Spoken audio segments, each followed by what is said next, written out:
Good afternoon, everyone. Great to join you today. So 5 years ago today, 9 innocent parishioners of a historically black church were killed during an evening Bible study in Charleston, South Carolina. We all remember that tragedy, and this was a despicable act of evil that happened 5 years ago today. So we remember that somber day at that Charleston church as our hearts still break for the victims, and our prayers go out to the families. Yesterday, President Trump led and brought our nation together behind real, meaningful, substantial change to ensure that we have safe streets and safe policing. Part of that was having an incentive structure to implement the highest professional standards in our police departments through an accreditation process. This accreditation entails making sure you have de-escalation practices in place, use of force tactics in place. Part of that is prohibiting chokeholds, except in the event where lethal force is used. It also incentivizes information sharing and makes sure that if you have an officer who's had multiple uses of excessive force, that information is sent to a national database. And then finally, another prong of this was having co-responders who are experts in mental health going alongside law enforcement, because we know our law enforcement officials often have to deal with mental health, homelessness, and addiction, and having a co-responder who is an expert in this process will go a long way. This is progress, it's tangible action, and it's solutions. And today, as Senator Tim Scott said, this is not a binary choice between supporting police officers and between supporting victims of grave injustices like George Floyd. It's not a binary choice. There are not sides here. This is about America coming together. This is about human decency, and this is about justice. And when we see injustices, we recognize them. As President Trump said yesterday, all children deserve equal opportunity because we are all made equal by God. That is so true. First, let me point out that I have sat across from a police officer family that lost their loved one. I saw a little girl named Charlie who will forever grow up without a father, who will forever grow up without a father for prom, for the father-daughter dance. And it was heartbreaking to know that she lost her father, who was a valiant hero. But yesterday, I sat across from families who lost their loved ones in mass instances of injustice. And it was heartbreaking to hear their stories. It was a real tragedy. It was a tearful moment. It was an emotional moment. And it's one that the president, when I asked him in the Oval Office about afterwards, he said this: I love those families. I want to help those families. And President Trump means that, because this is about humanity. That is ultimately what this is about. And Senator Scott shared a very beautiful Bible verse with those families yesterday, and I just want to read it here to close. Romans 8:28, and we know that in all things God works for the good of those who love him, who have been called according to his purpose. He shared that Bible verse with those families, and it was particularly meaningful to me, and I think to the families as well. And with that, I'll take questions. Yes. First of all, you did a great job dealing with that feedback. I know that's not very mixed-minded. It's the worst. Yeah. Thank you. All right, so the Trump administration, the Trump Justice Department, has appointed 6 U.S. attorneys to examine the actions of the president's political adversaries, but they've only opened 1 federal investigation into systemic bias in policing. So my question to you is, why are so many resources being allocated to make sure the president and his allies were treated fairly by law enforcement and not the same for millions of black Americans? So I think you're comparing two things that it's not accurate to compare on the level of the number of Justice Department investigations. Looking into. First, we all know that this administration was dragged 4 years through a bogus investigation founded upon a dossier full of lies funded by Hillary Clinton and the Democrats. It was an injustice to the American people who elected President Trump as President of the United States, who was then bogged down by an investigation which ended up with 2 words: no collusion. But there were convictions, there were guilty pleas. That's the first part of your question. But as to the second part, this president's taken real, tangible, concrete action on the issue of policing. We saw that yesterday. Guess who hasn't led? Democrats. They've engaged in meaningless symbolism as we saw them, kneeling for minutes on end. But this president isn't about gestures. It's not about symbolism. It's about action. It's about making sure someone like George Floyd never dies in that manner ever again. You did not mention racial bias yesterday, nor does that executive order. First of all, this executive order addresses the issue at hand, and I thought my colleague, Jerron Smith, handled this really well yesterday when he said this about the executive order on this very question. From you, he said a lot of people want to make it about race, but it's about communities and individuals. You're trying to fix something that you can't really fix the heart of people, but you can fix individual pieces that deal with the real problem, which is access to opportunity. You can fix schools and remedy the disparities we see in schooling. You can fix policing to the degree we can at the federal level to incentivize good behavior and fair practices. You can fix the economy, as President Trump has done. He brought about the lowest economic employment rate for African American individuals and paychecks going up prior to this pandemic when we had to artificially shut down the economy. You can fix the individual pieces, but it's up to our country to change hearts. Yes. Does the president talked about chokeholds yesterday. The bill that's been unveiled by the Republicans, Senator Scott and the Republicans, does not ban chokeholds. Does he think it should? The president is fully in support of the Scott bill. They are working closely on that, and our EEO puts an end to that or incentivizes through the accreditation process to put an end to chokeholds unless there is lethal force use. We fully support the Scott bill and every element of it, and one thing I would note about the Scott bill is for years we've tried to make lynching a federal crime in this country, and the Scott bill does it. It's a great bill. It's more great action from Republicans, and we hope we can have bipartisan support. But to be clear, the executive order does not ban chokeholds, and you can't actually do that, I don't believe, through an executive order. And this bill does not ban chokeholds. Does the president think that chokeholds simply should be banned? So what I have from the Justice Act here is that this will also end the practice of utilizing chokeholds, and I would underscore the executive order does that through an incentivizing process. So we've done what we can, and we'll continue to do more, and we'll continue to work with the Scott bill, and there might be amendments to it, there might not, but we want to see this come to fruition. Because it does incentives, doesn't actually ban the practice. It encourages, but it does not actually ban the practice. Yes, well, that is, we're incentivizing to ban chokeholds unless in the case of where lethal force is used. That's the process that we're using, and I'll tell you this, it's a much better process than the Democrats, who so far have offered nothing except a lot of bad ideas about this that would ultimately, I would note, defund the police department. Yes. Kaylee, in the last day, 96 people in Tulsa have contracted the coronavirus. Wondering about this rally coming up on Saturday. Will the president or the White House take responsibility if people get sick and catch the coronavirus at this rally on Saturday? So the campaign has taken certain measures to make sure this is a safe rally, temperature checks, hand sanitizers, and masks, so we are taking precautions. But you're not requiring people to wear masks. They will be given a mask. It's up to them whether to make that decision. CDC guidelines are recommended but not required. And the CDC guidelines suggest that people practice social distancing. You're not going to be able to practice social distancing in a rally with thousands of people.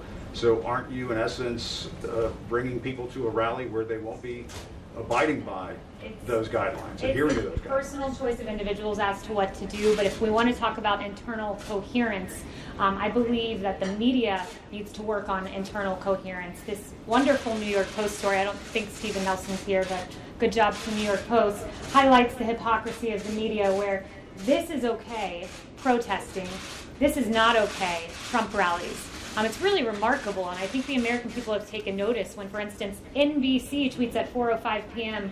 On June 14th, rally for Black trans lives draws packed crowd to Brooklyn Museum Plaza, seeming to be lauding the protest. And then less than an hour and a half later, they say President Trump plans to rally, but health experts are questioning that decision. CBS had a similar logically inconsistent. These are protesters protesting against injustice, against racism and police brutality. This is a rally, a political rally. They're not going to be demonstrating for any kind of cause other than supporting the president. And I go back to my original question, will the White House, will the president take responsibility if there are people who catch the coronavirus and get sick? As you know, you've been to these rallies. Many of the people who go to the rallies, I've been to them too, are elderly, probably have pre-existing conditions that might put them at risk for serious complications if they catch this virus. So first, let me know, you've been to rallies, these Trump rallies. We do rally in support of something. We rally in support of the president who got us the lowest number of black unemployment in the history of our country and paychecks going up. We rally that HBCU funding for historically black colleges and universities is permanent because of President Trump. You're not answering my question. Will the President, will the White House take responsibility if people get sick? Can you answer that question? You suggested that we don't rally on behalf of anything, so let me note one more thing. We rally I said that you rally on behalf of the President. That's why you're going. We rally on behalf of criminal justice reform and the First Step Act, which President Obama and Vice President Biden talked about, but we did. And I would note this, if we want to talk about the efficacy of what we're doing, 1,300 health experts signed a letter about the protest saying, we do not condemn these gatherings, we support them as vital. So you have the health experts on one side saying this, and then all of a sudden Trump rally is different. You're dancing around the question. You're holding up a newspaper headline. That's very nice. Work on your internal cohesion and get back to me, Jim.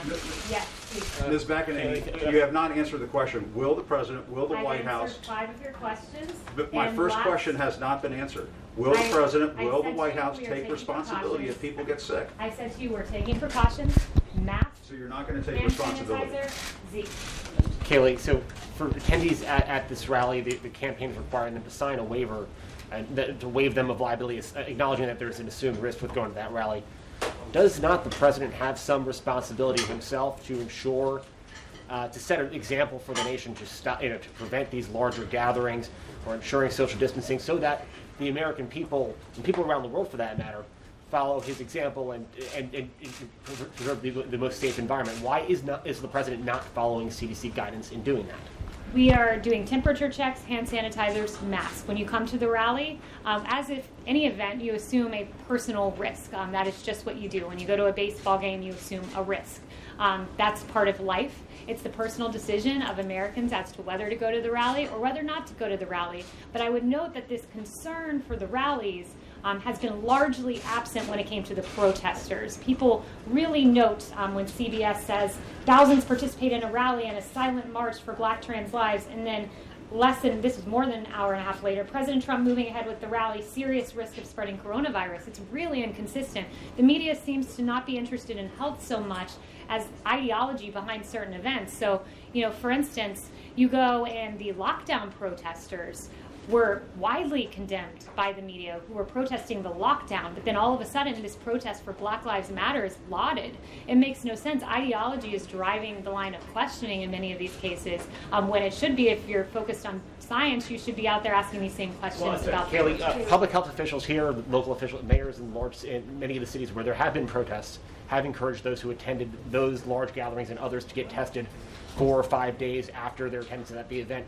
Does the President want attendees at his own rally on Saturday to get tested 4 or 5 days later to make sure that they didn't get the virus there, and who should they inform if they do come down with the virus after the rally? It's their personal decision as to whether they want to get tested after, but I'd note testing capability is thanks to President Trump. 23.7 million people tested in this country so far. That's an extraordinary number. So testing's out there and available if someone chooses to do that. Sorry, just one more. Excuse me. Has the White House been monitoring this outbreak of violence between Indian and Chinese troops, and does the White House have any reaction? Is the President getting on the phone and talking to the relevant countries there?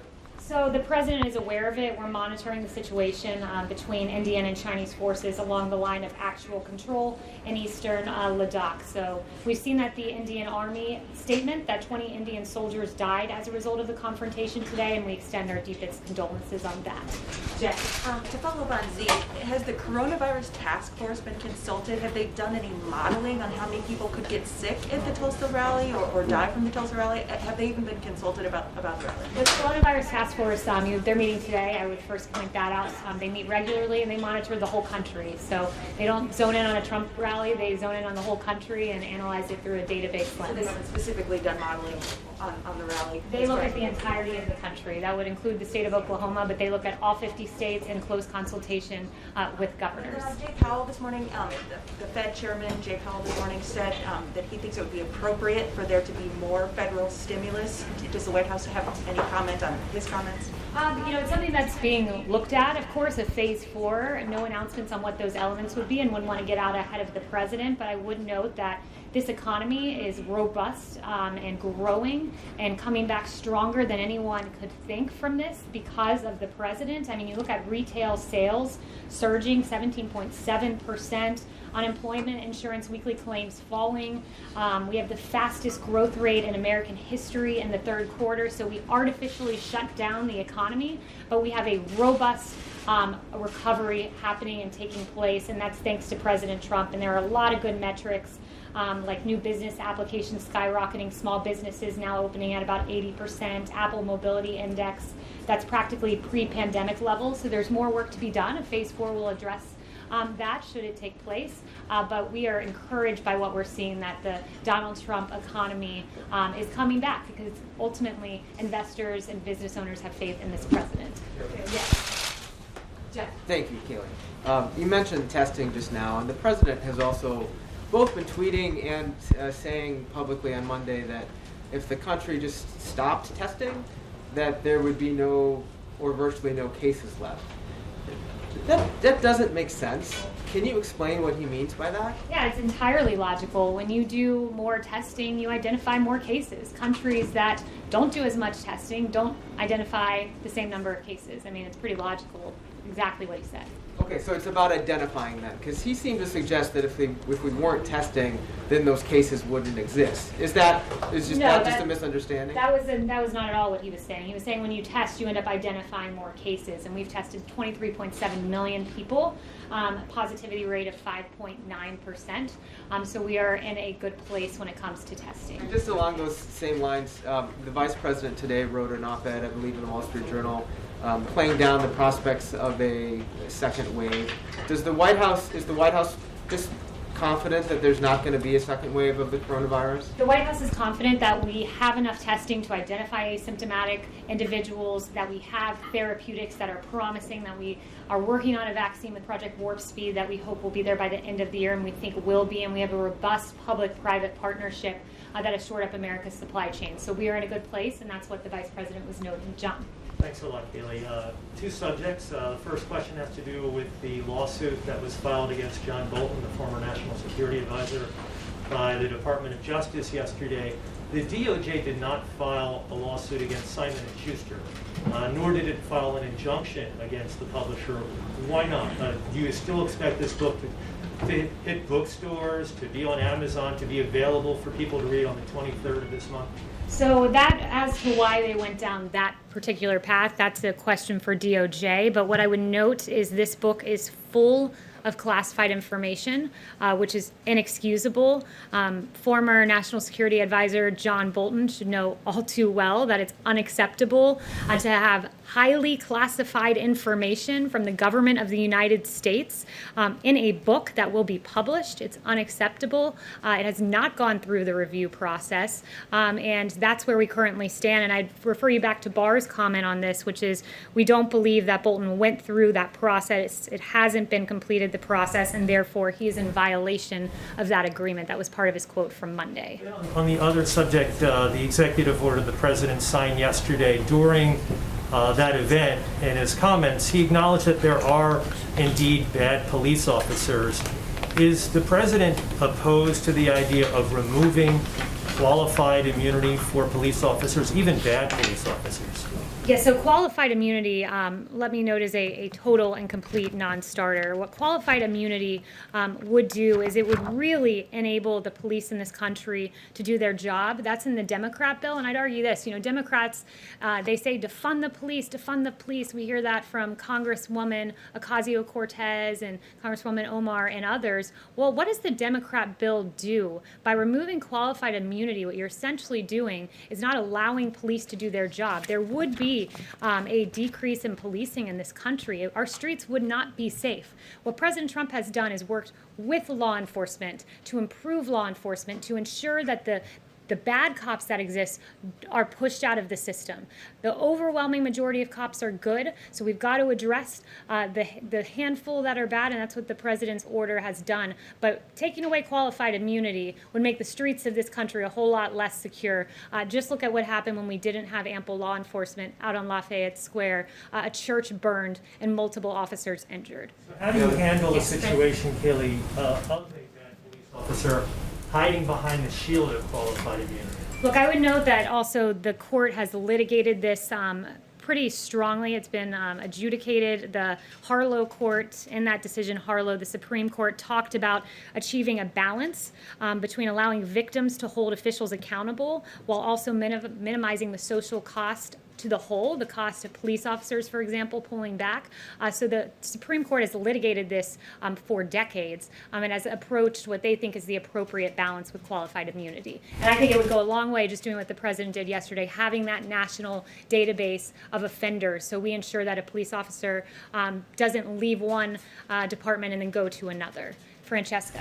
Thank you, Kaylee. You outlined the White House's position on qualified immunity, defunding the police, but you also said earlier that the Democratic bill is full of bad ideas. What are the other quote-unquote bad ideas besides those two that the president would not sign a policing bill if they wound up in the final version? So one of the things the bill does is it undermines due process. The Democrat bill would undermine the due process rights of every officer by making pending and unsubstantial allegations available to the public, causing reputational damage based on allegations alone. That's a really good example because what our database does is once a claim has been adjudicated, we know something was done wrong, it goes into a database that remains private. It protects privacy of the officers, but it is utilized to ensure that officer does not get to go to another department. What the Democrat bill would do is someone submits an allegation, well, we're going to violate the due process rights of this officer and put it into a system.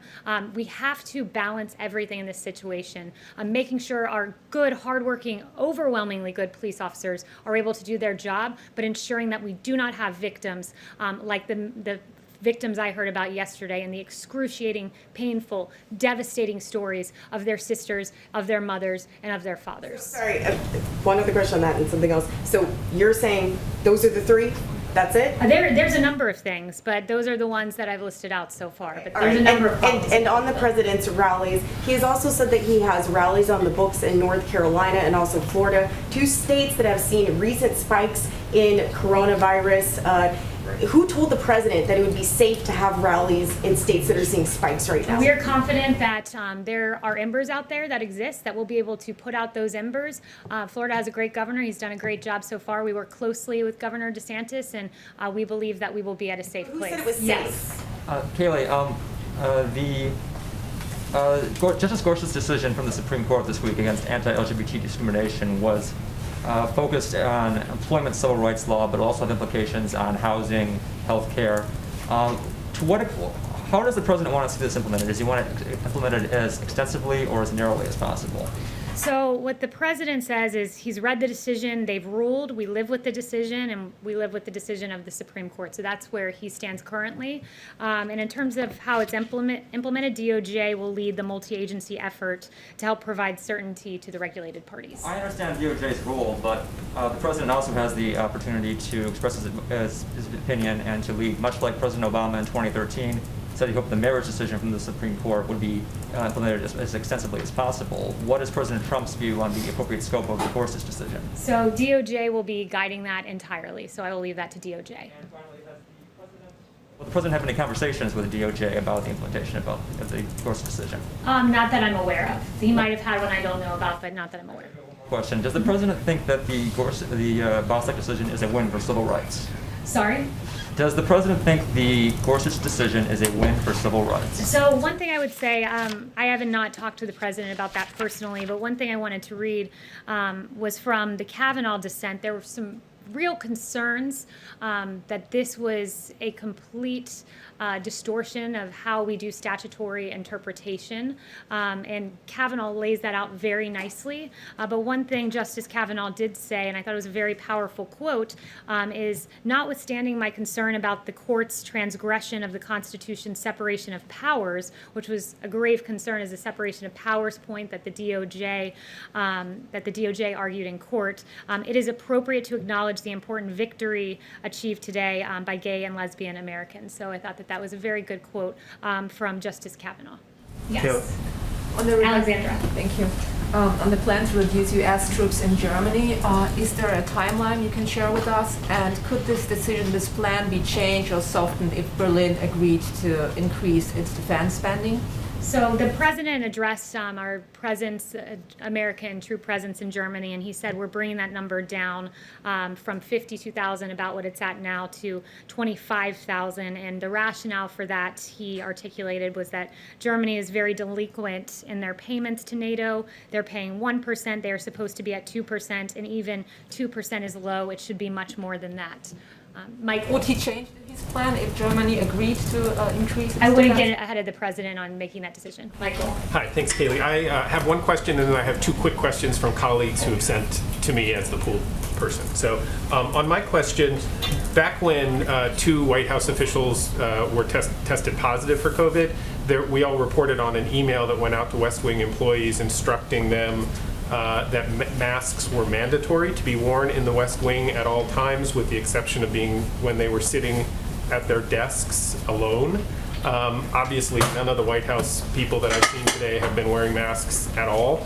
Has that been rescinded? Has that instruction to West Wing employees been rescinded formally, or is it just still in place but nobody's paying attention to it? Or masks are recommended but not required, excuse me, as I said. Two quick questions. I want to get to everyone in the room. So these are from people who can't be in the room because of the restrictions. So I understand, but I want to make sure I get to everyone in the room, and then we can come back.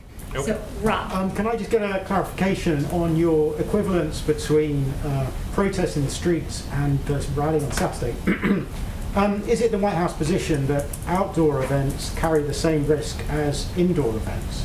It's our position that the media should not be making decisions about their guidelines to us about social distancing based on political ideology or what they think is the worthiness of the cause. My point is there are good scientific reasons for treating the two events differently. One is outdoors and one is indoors. Right, and there's not good logical reason for this, so that's the one thing I would keep going back to. And could I also ask, yes, Owen. Anything about the Secretary of State's trip to Hawaii to meet his Chinese counterpart? So I have no information on that, but Owen. Yes. Blake. Different mask. Oh, sorry, Blake. They subbed you in. No Blake. worries, no worries. Good to see you, Blake. You too. A couple on the economic front. Earlier this month in Maine, the president was talking about Maine lobster, and he said the following. He said, if the European Union doesn't drop that tariff immediately, we're going to put a tariff on their cars, which will be equivalent. Can you give us an update on that? What is the status of potential tariffs on EU autos? I haven't inquired about that today, but I will inquire about that, and I'll try to get back to you before 5 if that works. And secondly, an infrastructure bill. Can you just sort of give us a broad outline of what the administration wants to see? Is that a reauthorization of the highway bill that comes up at the end of the year? Is that added on to a potential phase 4 stimulus? What does the White House want as it relates to infrastructure? I don't want to get ahead of the administration on our official plans for that. Infrastructure is something we've talked about for a long time, and it's something that we think that we could find common ground on, but it's up to Democrats to really come to us and make that happen. It's been mentioned as potentially a phase 4, but that's not in stone, but that has been mentioned. No formalized plans, though, on where infrastructure stands. Is it $1 trillion? Is it $1 trillion? We don't have a number on that right now. Yes. On the Tulsa rally, can you give us a sense of which health experts the campaign and the White House consulted before deciding to hold it? Did anyone talk to the CDC about whether it would be a good idea? Look, we are taking every single safety precaution that we can. And again, I would note this is probably question number 10 on rallies. And while we appreciate the great concern for our rally goers, you should exhibit that same concern for the protesters who are out there who are not socially distancing in many cases and not wearing masks. Chanel. Thank you, Kaylee. Going back to the international front on China and India, you just mentioned that the administration is monitoring the situation, but the president has mentioned that he would be willing to mediate the conflict between China and India now. If he were to do so, what does that look like? Does that look like a one-on-one conversation? Does that mean bringing the two leaders together? Has the president indicated what mediation looks like for China and India? So again, no formal plans on that beyond what I already said, and expressing our absolute condolences to the Indian soldiers that died as a result of today's confrontation. We extend our deepest condolences there. And I would note just that during the phone call on June 2nd of this year that President Trump had with Prime Minister Modi, they did discuss the situation on the India-China border. On the relationship between President Trump and President Xi, the Chinese forces have been moving thousands of troops to that region. That it doesn't seem like that region is going to see de-escalation anytime soon.